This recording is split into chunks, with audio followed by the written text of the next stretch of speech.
ಮತ್ತೆ ಶುಂಠಿ ಪೌಡ್ರು, ಏಲಕ್ಕಿ ಪೌಡ್ರು, ಲವಂಗ ಮೂರೂ.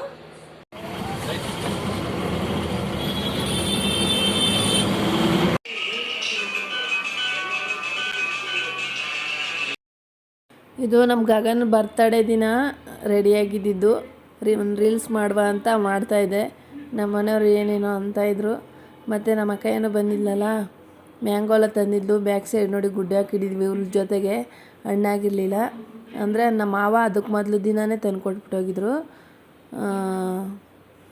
ಅದಕ್ಕೆ ಗುಡ್ಡೆ ಹಾಕ್ಕೊಂಡು ಎಲ್ಲ ಇದು ಮಾಡ್ತಾಯಿದ್ರು, ಬೈತಾಯಿದ್ರು. ಬ್ಯಾಕ್ ಸೈಡೆಲ್ಲ ಗುಡ್ಡೆ ಹಾಕ್ಕೊಂಡಿದ್ದು. ರಾತ್ರಿಯಿಂದನೇ ಫೋನ್ ಮಾಡ್ತಾಯಿದ್ಲು, ಬನ್ನಿ ನೇರಳೆ ಐತೆ ಎತ್ಕೊಂಡೋಗ್ರಿ, ಕಾನಪುರ ಕಂಟಾದರೂ ಬನ್ನಿರಿ ಅಂತ ಅಂದ್ಲು. ನಾವು ಹೋಗೋದೋ ಬೇಡ ಅಂದ್ಕೊಂಡು ರೆಡಿಯಾಗಿ ಆಮೇಲೆ ಅಲ್ಲಿಂದ ನಮ್ಮ ಮನೆ ಹತ್ರದಿಂದ ಆಟೋಗೆ ಹೋಗ್ಬೇಕು. ಆಟೋಯಿಂದ ಆಮೇಲೆ ಬಸ್ಗೆ ಹೋಗ್ಬೇಕು. ಮತ್ತೆ ಅಲ್ಲೊಂದು ಬಸ್ ಹತ್ಬೇಕು, ಕನಕಪುರ ಬಸ್ಸು. 2 ಬಸ್ ಹತ್ತೋಗ್ಬೇಕು, ಒಂದು ಆಟೋ ಹತ್ತಬೇಕು. ಅದಕ್ಕೆ ಹೋಗೋಕ್ಕೆ ಇಂಟ್ರೆಸ್ಟ್ ಇರಲಿಲ್ಲ. ಅದು ಬೇರೆ ನನ್ನ ಮಗಳು ಬರ್ತೀನಿ ಅಂತ ಇದ್ಲು. ನನ್ನ ಮಗಳೂ ಕರ್ಕೊಂಡು ರೆಡಿಯಾಗಿ ಬೆಳಗ್ಗೆ ನಾಷ್ಟ ಮಾಡಿಬಿಟ್ಟು, ಸಾಂಬಾರಿತ್ತು ಹೆಂಗೋ ನೈಟು ತರಕಾರಿ ಹಾಕಿ ಸಾಂಬಾರು ಮಾಡಿದೆ. ಅನ್ನ ಸಾಂಬಾರು ತಿನ್ಕೊಂಡು ಮತ್ತು ಬಾಗಿಲೆಲ್ಲ ತೊಳೆದು ರಂಗೆಲ್ಲ ಬಿಟ್ಬಿಟ್ಟು ಆಮೇಲೆ ಹೋದ್ವಿ ರೆಡಿಯಾಗಿ. ಇನ್ನೇನು ನಿಧಾನಕ್ಕೆ ಹೋಗೋಣ, ಅವಳು ಬರ್ತಾಳಲ್ಲ. ಅವಳು 10 ಗಂಟೆ ಬಸ್ಗೆ ಅಂದರೆ 10:30 11 ಗಂಟೆ ಬಸ್ಗೆ ಬಂದರೆ ಅಲ್ಲಿ ಬರೋದು 11:30 12 ಗಂಟೆ ಆಗುತ್ತೆ ಅಂತ ಹೇಳ್ಬಿಟ್ಟು ನಿಧಾನಕ್ಕೆ ಹೋಗು ಅಂದ್ಬಿಟ್ಟು ರೆಡಿಯಾಗಿ ಅನ್ನ ತಿನ್ಕೊಂಡು ನಮ್ಮ ತುಳಸಿತ್ರನ ರೆಡಿ ಮಾಡಿಸ್ಕೊಂಡು ಕರ್ಕೋದೆ. ಹೋದ ತಕ್ಷಣ ಇಲ್ಲ 370 ಎಷ್ಟು ಹಾಫ್ ಆನ್ ಅವರ್ ಕಾಯ್ದಿದ್ದಾಯಿತು ಗೈಸ್. ಬಸ್ಸೇ ಬಂದಿರಲಿಲ್ಲ. ಆಮೇಲೆ ಬಂತು ಹೆಂಗೋ, ಹತ್ತಿ ಹೋದ್ವಿ.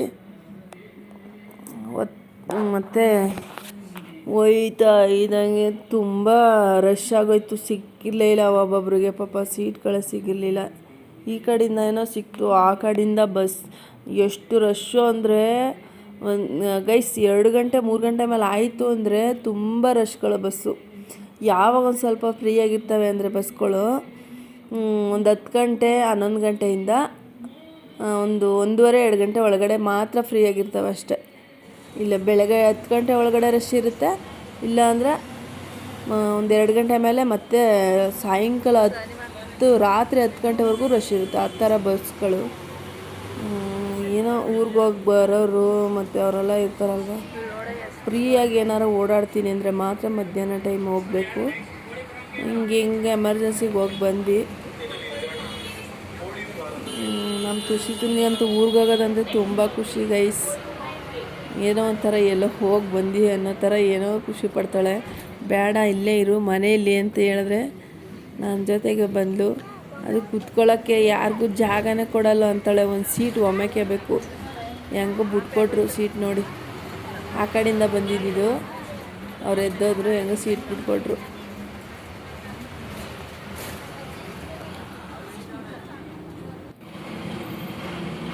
ತುಂಬ ಚೆನ್ನಾಗಿತ್ತು. ಹೋಗಿ ಬಂದ್ವಿ. ಜರ್ನಿ ಮಾಡೋಕ್ಕೆ ಇಂಟ್ರೆಸ್ಟ್ ಇಲ್ಲ ಅಂದ್ರೂ ಜರ್ನಿ ಮಾಡೋ ಟೈಮಲ್ಲಿ ತುಂಬ ಖುಷಿಯಾಗುತ್ತೆ. ಮತ್ತವಳೆ ಏನು ಗೈಸ್, ಕನಕಪುರದಿಂದ ಒಬ್ಬರನ್ನ ಫ್ರೆಂಡ್ ಮಾಡ್ಕೊಬಿಟ್ಟಿದ್ಲು. ಹೋಗ್ತಾ ಇದ್ದಾಗ ಕನಕಪುರದಲ್ಲಿ ಹತ್ತಿದ್ದು ಕೋಣಂಕುಂಟೆ ಕ್ರಾಸಲ್ಲಿ ಹತ್ತಿದ್ದು ಕನಕಪುರದಲ್ಲಿ ಇಳಿಗಿದ್ವಿ. ಅಲ್ಲಿವರೆಗೂ ಅವಳು ಕೂತ್ಕೊಂಡು ಫ್ರೆಂಡ್ ಮಾಡ್ಕೊಬಿಟ್ಟಿದ್ಲು. ಅವ್ರೇನು ಮಾಡಿದ್ರು, ಮಾತಾಡ್ತಾ ಎಷ್ಟು ಚೆನ್ನಾಗಿ ನೋಡಿಕೊಂಡ್ರು ಅಂದರೆ ಅವ್ರ ಮಗುನೇ ಏನೋ ಬಿದ್ದೋಗುತ್ತೇನೋ ಅಂತ ಕೈನ ಹಿಂಗೆ ಅಡ್ಡ ಇಟ್ಕೊಂಡು ಜೊತೇಲಿ ಕೂರಿಸ್ಕೊಂಡು ಅವಳ ಮಾತು ಕೇಳಿಸ್ಕೊಂಡು ಯಪ್ಪ ತುಂಬ ಖುಷಿ ಆಯಿತು ಗೈಸ್. ಅವ್ರು ಇಳಿದ್ಮೇಲೆ ಮತ್ತು ಒಂದು ದೊಡ್ಡ ಡೈರಿ ಮಿಲ್ಕ್ ಚಾಕ್ಲೇಟು ಒಂದು ಬಿಸ್ಕೆಟ್ ಎಲ್ಲ ಕೊಡಿಸ್ಬಿಟ್ಟು ಹೋದರು. ಪಾಪ ನಾವು ಬೇಡ ಅಂದ್ರೂ ಅಲ್ಲಿ ನಾವು ಬೇರೆ ಕಡೆ ಇಳಗಿದ್ದು ಮತ್ತು ಅವ್ರು ಬೇರೆ ಕಡೆ ಇಳಗಿದ್ದು. ಅವ್ರು ಹುಡುಕೊಂಬಂದು ಕೊಡಿಸ್ಬಿಟ್ಟು ಹೋಗವ್ರೆ. ಅಷ್ಟು ಚೆನ್ನಾಗಿ ಮಾತಾಡ್ಕೊಂಡು ಫ್ರೆಂಡಿಯಾಗಿ ಆಗ್ಬಿಟ್ಟಿದ್ರು. ಮತ್ತು ನಮ್ಮ ಕೈಯ ಸಿಕ್ಕಿದ್ಲು. ಅವಳು ಹತ್ರ ಇಸ್ಕೊಂಡು ಅವಳು ಬಟ್ಟೆ ತಗೋಬೇಕು ಅಂದ್ಲು. ಅವಳ ಮಕ್ಳಿಗೆ ಬರ್ತಡೇ ಇದೆಯಂತೆ, ಮಗನಿಗೆ ಬಟ್ಟೆ ತೊಗೋಬೇಕು ಅಂತ ಇದ್ಲು. ಅವಳು ಬಟ್ಟೆ ಕೊಡಿಸ್ಬಿಟ್ಟಲ್ಲಿ ಮತ್ತು ನಾವು ವಾಪಸ್ ಬಂದ್ವಿ. ಒಂದು ಮಕ್ಳಕ್ಕೆ ಸ್ವಲ್ಪ ಹೊತ್ತು ಕೂತಿದ್ದು ಮಾತಾಡ್ಕೊಂಡು ಯಾರು ಸಿಕ್ಕಿದ್ರು ನಮ್ಮೂರ ಕಡೆಯವರು, ಮಾತಾಡ್ಕೊಂಡು ವಾಪಸ್ ಬಂದ್ವಿ.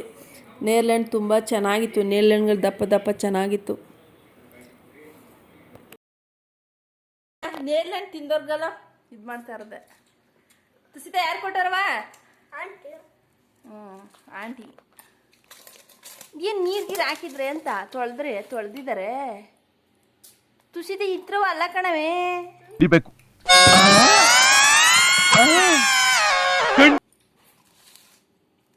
ಏನು ಮಾಡ್ಬೋದು ಇವ?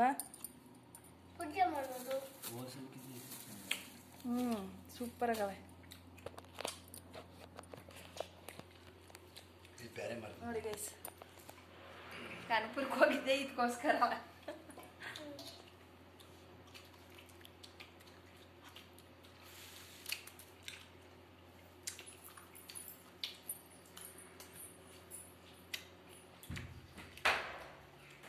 ನೀರಾಗ ತೊಳೆದಿದ್ದಾರೆ ಮಗ ಹೇಳಿದ್ರಿ ಏನ್ರಿ ಅದು ಮಾತಾಡೋದು? ನೀರ್ ತರ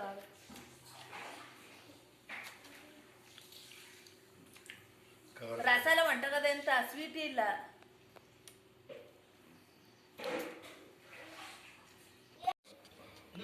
ನೋಡಿ guys, Kanakapura to Konanakunte cross 66 ರೂಪಾಯಿ, ಆಫ್ ಚಾರ್ಜು 36 ರೂಪಾಯಿ. ನಾನು ನನ್ನ ಮಗಳು ಹೋಗಿದ್ವಿ ಕನಕಪುರಕ್ಕೆ.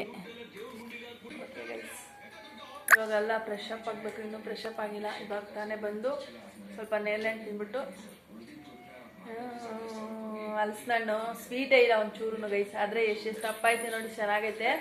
ಈಗ ಸಕ್ಕರೆ ಮತ್ತು ಅವಲಕ್ಕಿನ ಮಿಕ್ಸ್ ಮಾಡಬೇಕು. ಅವಲಕ್ಕಿ ತೊಳೆದ್ಬಿಟ್ಟು ಸ್ವಲ್ಪ ಹೊತ್ತು ಇದೆಲ್ಲ ಸಣ್ಣಕ್ಕೆ ಹಚ್ಬಿಟ್ಟು ಮಿಕ್ಸ್ ಮಾಡಿ ಏನದು ಏನಂತಾರೆ ಗಗನ ಅದು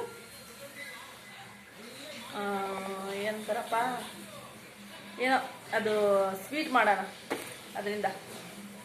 ಓಕೆ, ಅದರಿಂದ ಏನೋ ಅಕ್ಕಿ ಅದ್ರಲ್ಲಿ ಹಾಕಿ ರುಬ್ಬಿ ಏನೋ ಮಾಡ್ತಾರೆ, ನನಗೆ ಬರೋಲ್ಲ. ಟ್ರೈ ಮಾಡ್ತೀನಿ ಗೈಸ್, ತೋರಿಸ್ತೀನಿ. ಓಕೆ, ಅದೇ ಸ್ವೀಟೇ ಇಲ್ವಲ್ಲ, ಅದು ಸ್ವೀಟ್ ಇದ್ದಿದ್ರೆ ಮಾಡ್ಬೋದಾಗಿತ್ತು. ಸ್ವೀಟ್ ಇಲ್ಲ, ಅದು ಹಲಸಿನ ಹಣ್ಣು. ಓಕೆ ಗೈಸ್, ಹಾಯ್ ಗೈಸ್, ನೋಡಿ ಹಲಸಿನ ಹಣ್ಣು ಇದು ಸಣ್ಣ ಸಣ್ಣ ಚೂರು ಮಾಡ್ತಾವ. ನಾನು ಅದು ವಿಡಿಯೋ ಮಾಡ್ಬೇಡ, ಅವ್ನು ಮಾಡಬೇಡ್ದಂತೆ, ತೋರಿಸ್ಬಾರ್ದಂತೆ. ಅದಕ್ಕೆ ನೋಡಿ ಈ ಥರ ಸ್ವೀಟ್ ಇಲ್ಲ ಗೈಸ್, ಅದಕ್ಕೋಸ್ಕರ ಸಣ್ಣ ಸಣ್ಣ ಚೂರು ಮಾಡಿಕೊಂಡು ಈ ಥರ ಎಲ್ಲ ಮಿಕ್ಸ್ ಮಾಡ್ಕೊತಾ ಇದ್ವಿ. ಒಂದು ಸ್ವೀಟ್ ಮಾಡ್ತಾ ಇದೀವಿ. ಇವಾಗ ಈ ಕಾಯಿ ತುರ್ಕೋಬೇಕು. ನಾನು ಹೋಗ್ತೀನಿ, ಒಂದೊಳಗೆ ಕಾಯಿ ಹಾಕೋತೀನಿ. ಮತ್ತೆ ಇಲ್ಲಿ ಅವಲಕ್ಕಿ ನೋಡಿ, ಅವಲಕ್ಕಿ ತೊಳೆದಿಟ್ಕೊಂಡಿದ್ದೀನಿ. ಮತ್ತೆ ಸಕ್ಕರೆ ಹಾಕೊಂಡಿದ್ದೀನಿ, ಬೆಲ್ಲದ ಪುಡಿ ಹಾಕೊಂಡಿದ್ದೀನಿ, ಮತ್ತೆ ಯಾಲಕ್ಕಿ, ಶುಂಠಿ ಪೌಡರು, ಮತ್ತೆ ಇದು ಲವಂಗ, ಅದು 3 ಪುಡಿ ಮಾಡಿಕೊಂಡು ಕುದಿಸ್ಕೋಬೇಕು. ತುಂಬ ಚೆನ್ನಾಗಿರುತ್ತೆ. ಈ ಥರ ಚೂರು ಮಾಡ್ಕೋಬೇಕು. ವಿಡಿಯೋ ಮಾಡ್ತಾ ಇದೆಯಾ ನೋಡಿ ಗೈಸ್, ಈ ಥರ ಸಣ್ಣ ಚೂರು ಮಾಡ್ಕೊಳ್ಳಿ. ಹಾಗೆ ಈ ಥರ ಕಾಯಿ ತುರ್ಕೊಂಡು ಏಲಕ್ಕಿ ಕಾಯಿ ಪುಡಿ ಮಾಡ್ಕೊಳ್ಳಿ. ಸಕ್ಕರೆ ಜೊತೆಗೆ ಪುಡಿ ಮಾಡ್ಕೊಂಡ್ರೆ ಇನ್ನೂ ಪುಡಿ ಆಯ್ತದೆ. ನಾನು ಹಂಗೆ ಕಲ್ಲಲ್ಲಿ ಜಜ್ಕೊಂಡಿದ್ದೀನಿ ಅಷ್ಟೇ. ಮತ್ತು ಶುಂಠಿ ಪೌಡ್ರು, ಲವಂಗ ಪೌಡ್ರು ಹಾಕೊಳ್ಳಿ. ನೀವು ಬೇಕಾದರೆ ಕೆಮ್ಮಳು, ನೆಗಡಿ ಇರೋರು ಮತ್ತು ಶೀತ ಜಾಸ್ತಿ ಆಗುತ್ತೆ ಅನ್ನೋರು ಹಾಕೊಳ್ಳಿ. ನಾವು ಹಾಕ್ಕೊಂಡಿಲ್ಲ ಅಷ್ಟೇ, ಐತೆ ಆದರೂ ಹಾಕ್ಕೊಂಡಿಲ್ಲ. ನೋಡಿ, ಸಕ್ಕರೆ ಪುಡಿ, ಬೆಲ್ಲದ ಪುಡಿ, ಮತ್ತು ಅವಲಕ್ಕಿ ದೂರದಿಂದ ಕಣ್ಣು ಮಣಿಯ ಕಣ್ಣು ಹೊಡಿಯ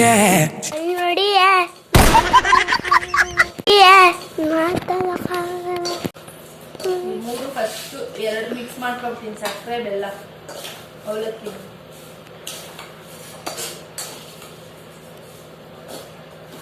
ಅವಲಕ್ಕಿ ಕಡಿಮೆ ಹಾಕೊಳ್ಳಿ, ಹಣ್ಣು ಜಾಸ್ತಿ ಇದ್ರೆ ಅವಲಕ್ಕಿ ಕಡಿಮೆ ಹಾಕೊಳ್ಳಿ, ಬೈಂಡಿಂಗ್ ಚೆನ್ನಾಗಿರುತ್ತೆ. ಫಸ್ಟೇ ಗೈಸ್ ಅವಲಕ್ಕಿನ ಚೆನ್ನಾಗಿ ಕ್ಲೀನಾಗಿ ತೊಳೆದ್ಬಿಟ್ಟು ಕುಡಿಯೋ ನೀರು ಇರುತ್ತಲ್ಲ, ಫಿಲ್ಟ್ರ್ ನೀರು, ಅದರಲ್ಲಿ ಸ್ವಲ್ಪ ನೀರು ಚಿಮ್ಸ್ಬಿಟ್ಟು ಮುಚ್ಚಿಟ್ಟು ಹಂಗೆ ಸಾಫ್ಟಾಗಿ ಬರುತ್ತೆ ಏಲಕ್ಕಿ, ಇದು ಅವಲಕ್ಕಿ.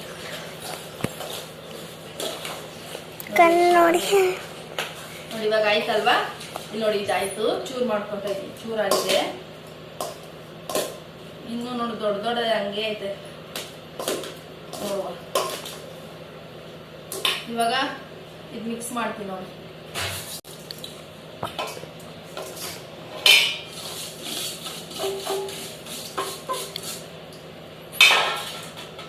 ಮತ್ತೆ ನೆಕ್ಸ್ಟ್ ಕಾಯಿ ತುರಿ ಮತ್ತೆ ಏಲಕ್ಕಿ ಕಾಯಿ ಹಾಕೋತಾ ಇದ್ದೀನಿ. ಮೂರು ಮಿಕ್ಸ್ ಮಾಡ್ತೀನಿ ನೋಡಿ. ಯಾಕಂದ್ರೆ ತುಂಬಾ ಸ್ವೀಟ್ ಕಡಿಮೆ ಐತೆ, ಚೂರು ಸ್ವೀಟ್ ಇಲ್ಲ ಗೈಸ್. ಅದೇನೋ ಗೊತ್ತಿಲ್ಲ. ಅವಾಗ ಹಲಸಿನ ತಿಂತಾ ಇದ್ರೆ ಎಷ್ಟು ಸ್ವೀಟ್ ಆಗಿರ್ತಾ ಇತ್ತು. ಇವಾಗ ಬಾಯಿಗೆ ಹಾಕಿದ್ರೆ ಬೆಲ್ಲ ಒಂಥರ ನಮ್ಮ ನಾಲ್ಗೆನೆ ಸಪ್ಪೆನೋ ಇಲ್ಲ ಹಣ್ಣು ಸಪ್ಪೆನೋ ಅಂತಾನೆ ಅರ್ಥ ಆಗ್ತಾ ಇದೆ. ಆ ಥರ ಆಗ್ತೈತೆ ನೋಡಿ ಗೈಸ್, ಎಷ್ಟು ಚೆನ್ನಾಗಿ ಬಂತು. ಇನ್ನೊಂದು ಗೈಸ್, ಎಷ್ಟೋ ದಿನದ್ದು ಇಟ್ಟಿರೋದು ತೆಂಗಿನಕಾಯಿ ಹಾಕಿದ್ರೆ ಟೇಸ್ಟ್ ಆಗಿ ಬರಲ್ಲ. ಅವಾಗ ತಾನೇ ಒಡೆದು ಫ್ರೆಶ್ ಆಗಿ ತುರ್ಕೊಂಡು ಹಾಕೊಂಡ್ರೆ ಇನ್ನೂ ಟೇಸ್ಟ್ ಆಗಿ ಬರುತ್ತೆ. ಆ ಥರನೇ ಹಾಕೊಳ್ಳಿ, ತುರ್ಕೊಂಡು ಹಾಕೊಳ್ಳಿ. ಆದಷ್ಟು ಚೆನ್ನಾಗೆ ತುರಿ ಮಣೆ ಇರುತ್ತಲ್ಲ ಅದರ ತುರ್ಕೊಂಡು ಹಾಕೊಂಡ್ರೆ ಇನ್ನೂ ಚೆನ್ನಾಗಿ ಬರುತ್ತೆ, ಬೈಂಡಿಂಗ್ ಚೆನ್ನಾಗಾಗುತ್ತೆ. ಇವಾಗ ಇದರಲ್ಲಿ ಏನಾದರೂ ಪೂಜೆಗೆ ಅಕ್ಕಿ ಹೋದ್ರೆ ಪ್ರಸಾದ ಮಾಡ್ತಾರಲ್ಲ ನೋಡಿ, ಎಷ್ಟು ಚೆನ್ನಾಗಿರುತ್ತೆ. ಮನೆ ಪ್ರಸಾದ ಆಗೋಯ್ತು ಇವಾಗ, ಹಲಸಿನ ಹಣ್ಣು ಪ್ರಸಾದ.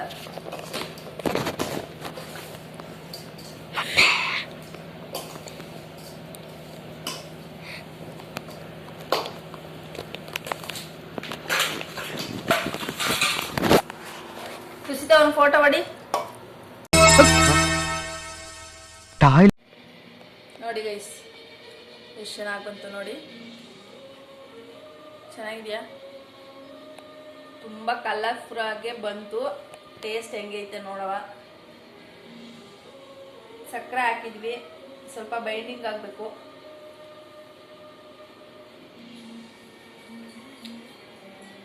ಸಾಕು. ಸ್ವೀಟ್ ಇಲ್ಲ ಅಂದ್ಬಿಟ್ಟು ಜಾಸ್ತಿ ಸಕ್ಕರೆನೂ ಹಾಕೋಬಾರ್ದು, ಬೆಲ್ಲದ ಪುಡಿ ಹಾಕೊಳ್ಳಿ, ತುಂಬ ಚೆನ್ನಾಗಿ ಬರುತ್ತೆ. ಓಕೆ ಗೈಸ್, ಬಾಯ್.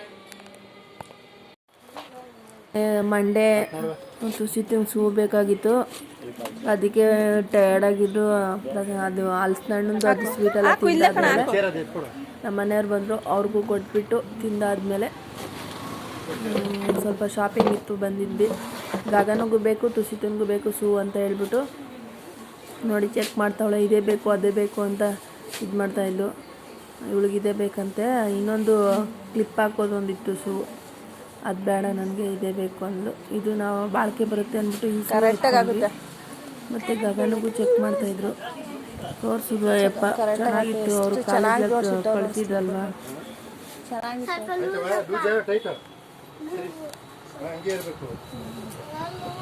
ಕರೆಕ್ಟ್ ಆಗೈತಮ್ಮ, ಕರೆಕ್ಟ್ ಆಗೈತೆ, ಸಾಕು. ಇನ್ನು ಚಿಕ್ಕದು ಕೊಡು ಅಂದರೆ ಟೈಟ್ ಆಗಿಬಿಡುತ್ತೆ. ಆ ಥರ ಇರ್ತಾರೆ. ಅದರಲ್ಲಿ ಇದರಲ್ಲಿ ತುಂಬ ಚೆನ್ನಾಗಿದ್ದು. ನಾವು ಎಲ್ಲಿ ಹುಡುಕ್ಬೇಕು ಗಗನಿಗೆ ಸೂ ಅಂದ್ಕೊಂಡೆ ನೋಡಿ, ಸಿಕ್ತು ಅವನಿಗೂ. ಅವ್ರ ಕಾಲೇಜಲ್ಲಿ ಹೇಳಿದ್ರಂತೆ, ಕಳಿಸಿದ್ರು, ವಾಟ್ಸಪ್ ಮಾಡಿದ್ರು. ಮತ್ತು ಬ್ಲ್ಯಾಕ್ ಸ್ವಲ್ಪ ಉದ್ದಾಗೈತೆ, ತಗೊಳ್ಳುವ ಅಂತ ಕೇಳಿದ್ವಿ. ಸಾಕು. ಮತ್ತು 2 ಜೊತೆನೂ ಬೇಕಲ್ವಾ, ಅದಕ್ಕೆ ಅವ್ನು ನೋಡ್ಕೊ ಬಂದಿದ್ದೀವಿ ಅಷ್ಟೇ. ಅವನ್ನೇ ಕರ್ಕೊಂಡೋಗಿ ಅಳತೆ ಮಾಡಿ ತಗೊಳ್ಳುವ ಅಂತ ತೊಗೊಂಡಿಲ್ಲ, ಅವಳಿಗೆ ಮಾತ್ರ ತೊಗೊಬಂದ್ವಿ. ಅಳತೆ ಗೊತ್ತಾಗಿಲ್ಲ ಅಂದರೆ ಸುಮ್ಮನೆ ಹೋಗೋದು ಬರೋದು ಯಾಕೆ ಬೇಕು, ಅವನ್ನೇ ಕರ್ಕೊಂಡೋಗಿ ಸೈಜ್ ಅಳತೆ ಮಾಡಿಬಿಟ್ಟು ತಗೊಬರಲಿ. ಅಂದರೆ ಬ್ರ್ಯಾಂಡೆಡ್ ಮೇಲೆ ಹೋಗುತ್ತಲ್ಲ, ದೊಡ್ಡದು ಚಿಕ್ಕದು. ನಾವು ಸೈಜ್ ಹೇಳಿದ್ರೂ ಕರೆಕ್ಟಾಗಿ ಒಂದೊಂದ್ಸಲ ಕುತ್ಕೊಳ್ಳಲ್ಲ. ಅದಕ್ಕೋಸ್ಕರ ಅವನ್ನೇ ಕರ್ಕೊಂಡೋಗಿ ತಗೊಬರಲಿ ಅಂತ ಹೇಳ್ಬಿಟ್ಟು ಹಂಗೆ ನೋಡ್ಬಿಟ್ಟು ಹಂಗೆ ಸೆಲೆಕ್ಟ್ ಮಾಡಿಬಿಟ್ಟು ಬಿಟ್ಬಿಟ್ಟು ಬಂದಿದ್ದೀವಿ. ಇನ್ನೊಂದು ದಿನ ಅವ್ರ ಅಪ್ಪ ಕರ್ಕೊಂಡು ಹೋಗ್ತಾರೆ. 2 ಜೊತೆನೂ ಬೇಕಂತೆ, ವೈಟ್ ಆ್ಯಂಡ್ ಬ್ಲ್ಯಾಕು. ಅದಕ್ಕೋಸ್ಕರ ತಗೊಂಡಿದ್ದೀವಿ, ಸೆಲೆಕ್ಟ್ ಮಾಡಿ ಇಟ್ಬಿಟ್ಟು ಬಂದಿದ್ದೀವಿ. ಇವಳಿಗೆ ಎತ್ಕೊ ಬಂದಿದ್ವಿ. ಸ್ಕೂಲಲ್ಲಂತೂ ತುಂಬ ಬಟ್ಟೆನೇ ಕೊಟ್ಟಿಲ್ಲ ಅವರು, ಸಾಕ್ಸು ಕೊಟ್ಟಿಲ್ಲ. ಆದರೂ ಸೂ ಹಾಕಿ ಕಳಿಸಿ. ಮತ್ತು ನೇರ್ಲೈನ್ ತಂದಿದ್ವಿ ನೋಡಿ ಗೈಸ್.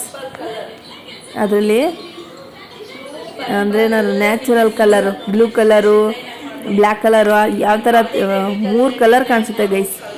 ಪರ್ಪಲ್ಲು, ಬ್ಲೂ, ಬ್ಲ್ಯಾಕ್ ಥರ ಕಾಣಿಸುತ್ತೆ. ಅದಕ್ಕೆ ಆ ಹಣ್ಣಲ್ಲಿ ಲಾಸ್ಟಲ್ಲಿ ಇನ್ಸಿಲ್ ಬಿಡಿಸ್ತಾ ಇದೆ ನೋಡಿ, ಎಷ್ಟು ಚೆನ್ನಾಗಿ ಬಂತು ಗೊತ್ತಾ, ನ್ಯಾಚುರಲ್ ಕಲರು.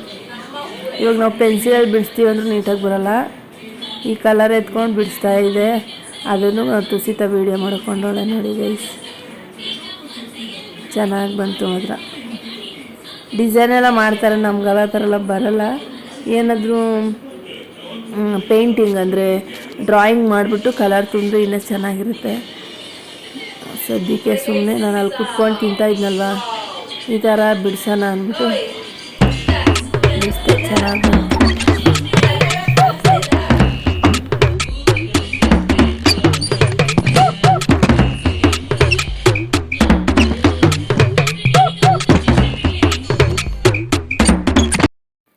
ಹೊಸ್ದಾಗಿ ಯಾರ್ಯಾರು ನೋಡ್ತಾ ಇದ್ದೀರಾ, ಸುಮಿತ್ರಾ ಕನ್ನಡ ಲಾಗ್ಸ್ ಸಬ್ಸ್ಕ್ರೈಬ್ ಮಾಡ್ಕೊಂಡು ನೋಡಿ ಗೈಸ್. ಇಷ್ಟ ಆದರೆ ಲೈಕ್ ಮಾಡಿ ಒಂದು. ನೋಡಿ ಗೈಸ್, ಮೊಟ್ಟೆ ಗ್ರೇವಿ ಏನೇನು ಬೇಕು ಅಂತ ಹೇಳ್ತೀನಿ. 4 ಈರುಳ್ಳಿ, 4 ಟೊಮೊಟೊ, 1 ಹಿಡಿ ಕೊತ್ತಂಬರಿ ಸೊಪ್ಪು, ಇಷ್ಟೂ ಹದ ಮಾಡ್ಕೊಳ್ರಿ. ಶುಂಠಿ ಬೆಳ್ಳುಳ್ಳಿ ಪೇಸ್ಟು, ಮತ್ತೆ ಸಪ್ರೇಟಾಗೆ ಕಾಳು ಮೆಣಸು, ಜೀರಿಗೆ, ಒಣಮೆಣಸಿನ್ಕಾಯಿ, ಧನಿಯಾ, ಒಂದು ಅರ್ಧ ಇಂಚು ಚಕ್ಕೆ ಅಷ್ಟು ಹುಡ್ಕೊಂಡು ಪುಡಿ ಮಾಡ್ಕೊಳ್ಳಿ. ಅಷ್ಟು ಪುಡಿ ಮಾಡಿಕೊಂಡು ಒಗ್ಗರಣೆಗೆ 1 ಟೇಬಲ್ ಸ್ಪೂನು ಎಣ್ಣೆ ಹಾಕ್ಕೊಳ್ಳಿ.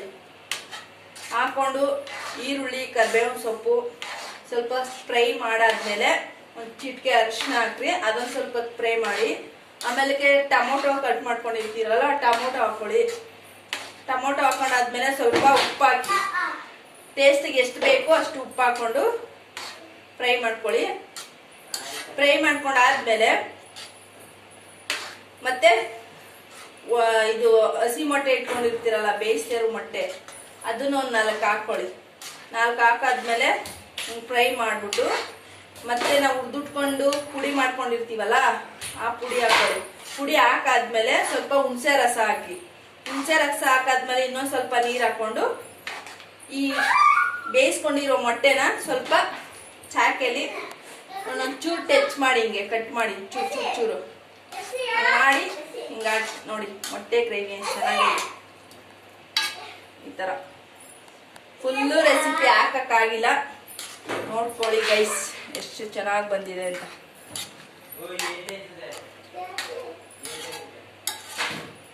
ಇನ್ನೂ ಹೊಸ ರೆಸಿಪಿ ಮಾಡಬೇಕು ಅಂದರೆ ಸಬ್ಸ್ಕ್ರೈಬ್ ಮಾಡ್ಕೊಳ್ಳಿ ಗೈಸ್. ತುಂಬ ಚೆನ್ನಾಗಿ ಬಂದಿದೆ ಟೇಸ್ಟಾಗಿ. Thank you for watching guys.